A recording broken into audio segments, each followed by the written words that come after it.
আসসালামু আলাইকুম, সবাই কেমন আছেন? আশা করি আল্লাহর মতে অনেক ভালো আছেন। আল্লাহ দেওয়া রিজিক খাচ্ছিলাম সিঙ্গারা খেতে মন চাইলো, সিঙ্গারা বানাচ্ছি। সিঙ্গারা আমার প্রচুর বানানো হয়, কারণ আমার সিঙ্গারা অনেক পছন্দ। এটা কলিজা সিঙ্গারা ছিল। ঠান্ডা ঠান্ডা বৃষ্টির দিনে ভালো লাগে, তাই না? জুস বানাচ্ছিলাম, ম্যাঙ্গো জুস ফ্রেশ। দোকানেরগুলো তো একদম ভেজাল, আম থাকে না, কিচ্ছু থাকে না, শুধু রং মেশানো চিনি বা দেওয়া থাকে। চকবার খাচ্ছিলাম, চকোবার আইসক্রিম আমার অনেক প্রিয়, আলহামদুলিল্লাহ এগুলো হাদিয়া ছিল। ডিম পিঠা বানিয়েছিলাম, ডিম পিঠাটা অনেক বছর পরে বানালাম, মানে 1 বছর মেবি এরকম।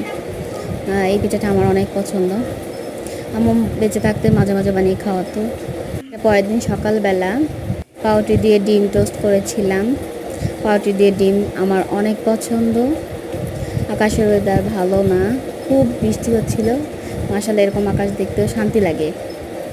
আবার জুস বানাচ্ছিলাম পরের দিন। আমরা সব সময় প্রতিদিন ট্রাই করছি ফ্রেশ জুস খাওয়ার জন্য, কারণ আম সারা বছর পাওয়া যায় না, ফ্রেশ আম। আলহামদুলিল্লাহ খিচুড়ি বসাবো ভাবতেছিলাম, তো ভুনা খিচুড়ি আর গরুর গোস্ত করব।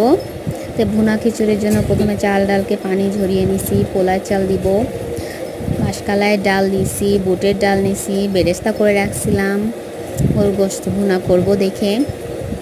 এটা বুটের ডাল সিদ্ধ করে রাখছি।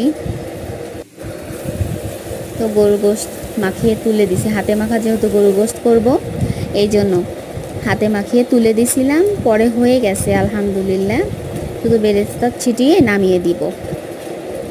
বেশি ঝোল রাখবো না, গরুর গোস্তের সাথে অল্প ঝোলে রান্না করব। তো আলহামদুলিল্লাহ আমার গরুর গোস্তটা রান্না কমপ্লিট করে ফেলছি। আর অল্প ঝোলে রান্না করলে টেস্ট অনেক বেড়ে যায়। আলহামদুলিল্লাহ আমার ভুনা খিচুড়ি ডান।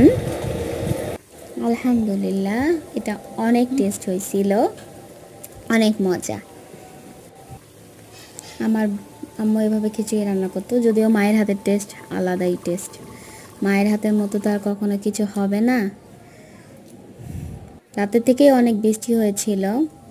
পরের দিন এটা আম আবার কিনে নিয়ে আসছিল আব্বু, যেহেতু আমাদের রেগুলার 5 কেজি 6 কেজি করে আম কেনা হয়। আলহামদুলিল্লাহ গরু কালাভুনা করেছিলাম, ট্রাই করেছি আর কি কালাভুনা হয় কিনা। আর আজকে আবার বিকালে আম খাচ্ছিলাম, দেখি কেমন লাগে। আলহামদুলিল্লাহ মিষ্টি ছিল। ওয়েদার মাশাআল্লাহ আলহামদুলিল্লাহ।